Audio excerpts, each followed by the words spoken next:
In today's video, I'm going to teach you how to use board permissions in Monday.com. First, open your Monday.com account and head to your home page. From there, look to your left-hand navigation and go to Workspaces. Choose the workspace where your board lives or where you plan to create a new one. Inside the workspace, you'll see a plus icon. Click that plus sign if you need to create a board, then select Board to spin up a new one. If you already have a board ready, simply open it instead. Once the board is open, go to the top right corner and click the three-dot menu. In that menu, choose Permissions. This is where you control what people can see and do on this specific board. You'll see several preset permission levels you can choose for the board's members. Edit Everything gives members full control over the board, structure, items, and settings.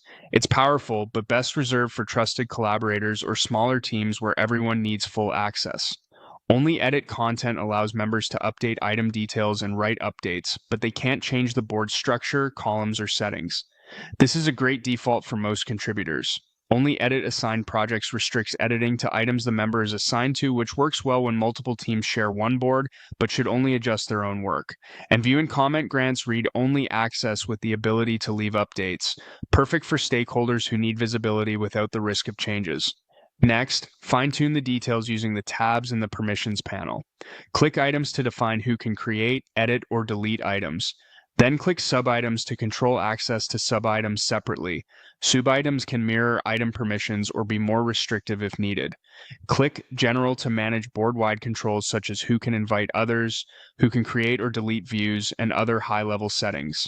Explore the additional tabs here to make sure your governance aligns with your team's workflows and compliance needs. You can also add members right from this panel. Invite teammates, assign them the appropriate role, and confirm whether they should be a member, viewer, or board owner. Keeping membership intentional helps maintain clean access and avoids accidental changes. As you finish up, review your selections so the board stays both collaborative and secure. Clear permissions reduce confusion, prevent accidental edits, and keep your data organized. If your team or process changes, come back to this permissions window anytime to adjust access with just a few clicks.